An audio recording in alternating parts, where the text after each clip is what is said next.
Okay, here we are, a nice fall morning in Kamloops, and I'm going to show you how to change a flat tire, because I get flat tires about once a week. And a few minutes ago my low tire pressure sensor gauge came on the dashboard, and if you listen, you can hear this tire is leaking.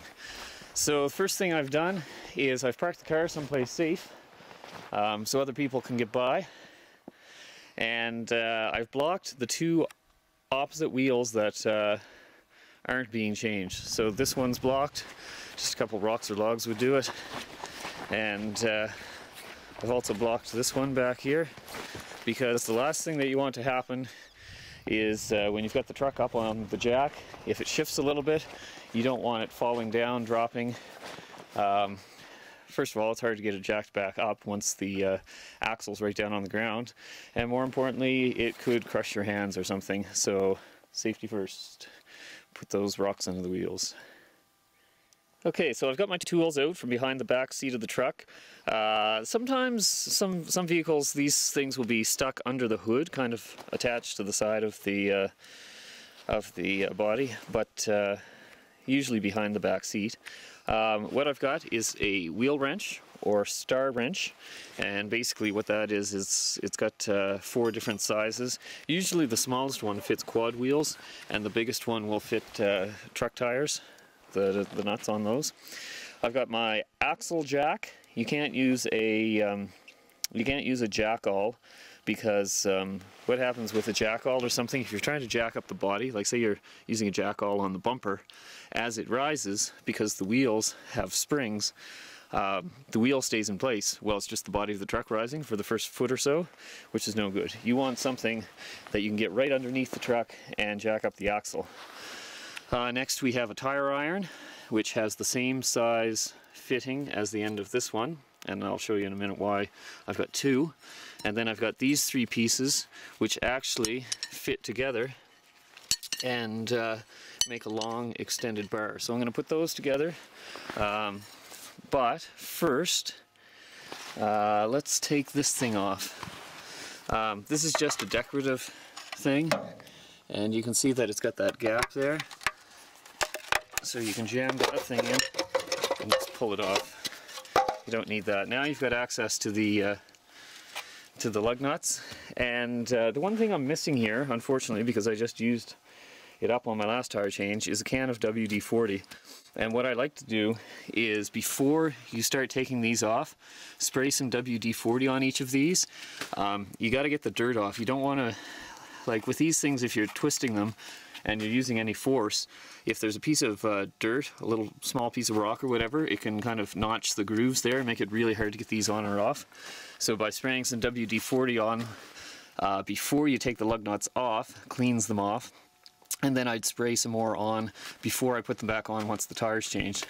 Now, in an emergency, you can use almost anything. So I've got this bottle of water, and you could use a can of pop if you had to. So I'm just going to put a little bit of water on all of these before I start taking things off. Okay, so the first thing that I want to do before I get the truck jacked up is I'm going to loosen all these nuts, because it's easier to loosen them up when the tire's not when the tire's on the ground, so that there's some resistance to the pressure. Otherwise, the tire spins too.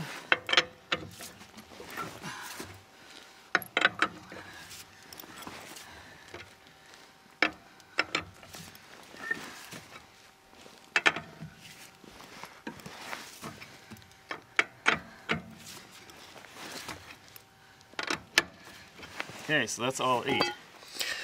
Looking at the front axle, you can see I've got this bar here, so this would be an easy place to put the axle jack, because the clearance between the ground and that is not that high, and so you wouldn't have to put your jack up too much. This one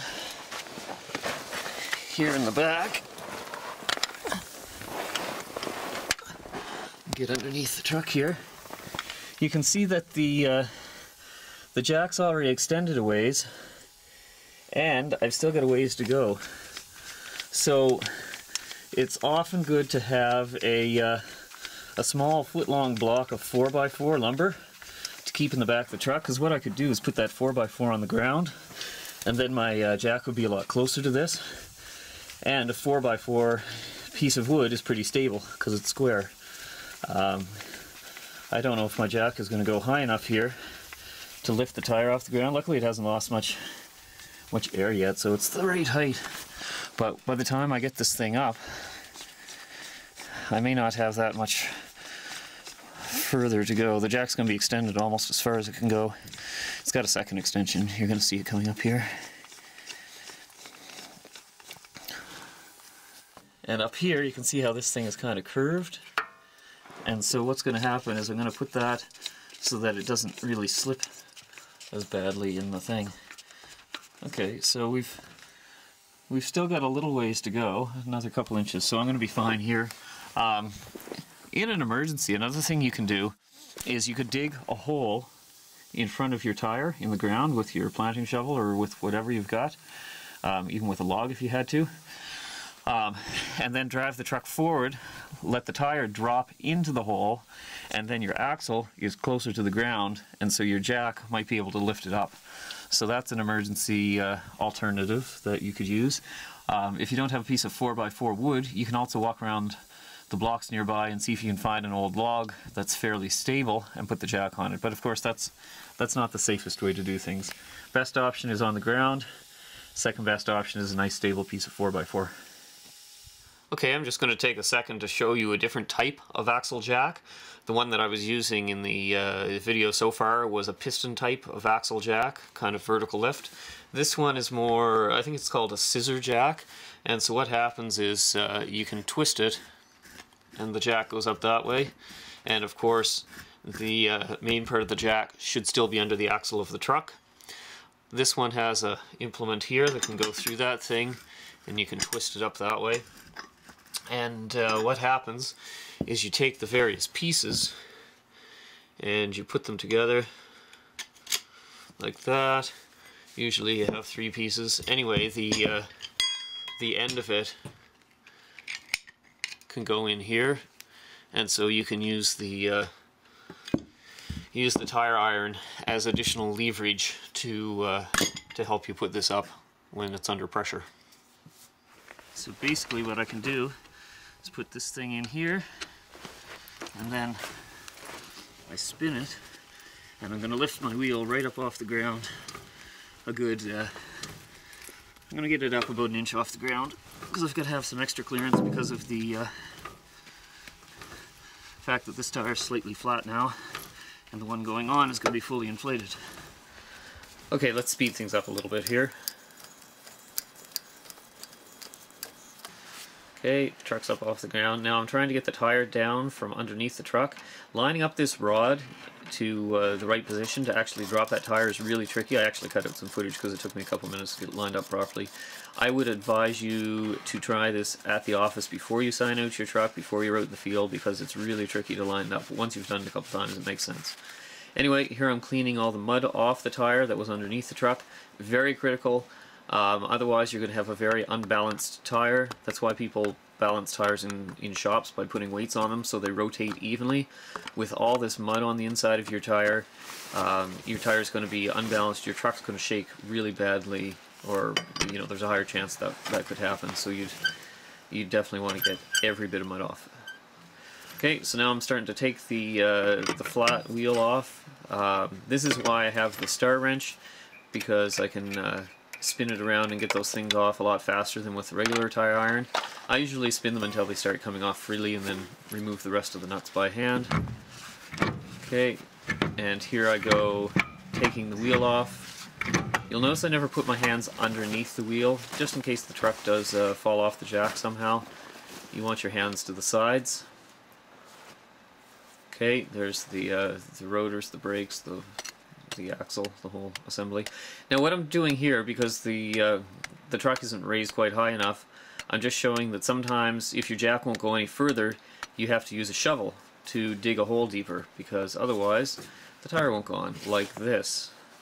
So obviously, that's really hard digging if the road's frozen, like it was in this video, or if you're on pavement or a hard-packed road. But I do still have some room on the jack, so I lift it up a little bit more here, and now it's just barely high enough that I can slide the tire on properly. Okay, so when I'm putting the lug nuts back on, very important, put two on that are on opposite lugs. Okay, so I sprinkle some water, WD-40 if you have it, to make sure there's no dirt or grit on the lugs. Anyway, you're going to see that I put two opposite lugs on first.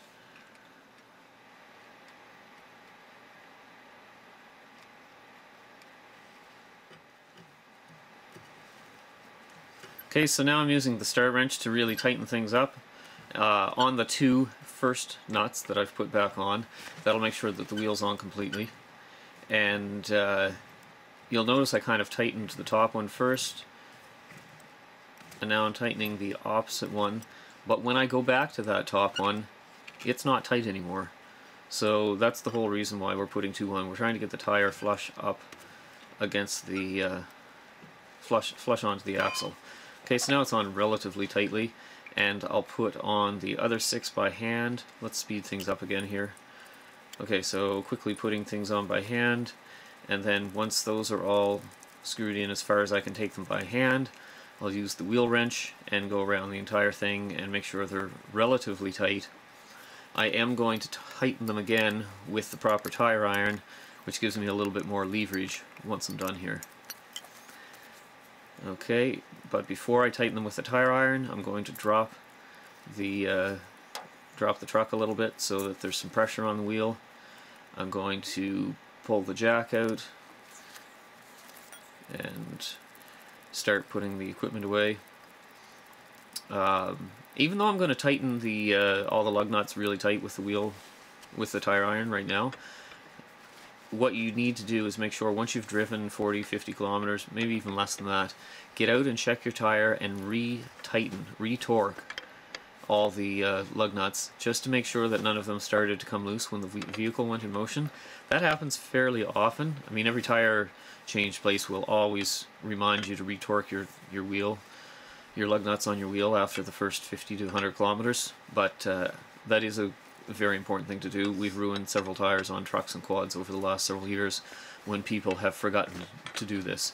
But if you check it right away, you can usually catch it before they've really worked loose and cause problems.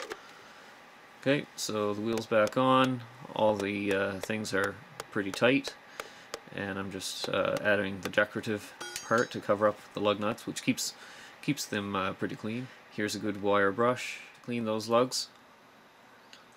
And this is an important thing. It's called a key, which you may need if your tire that's underneath the truck is locked in place. Now you can see that pattern.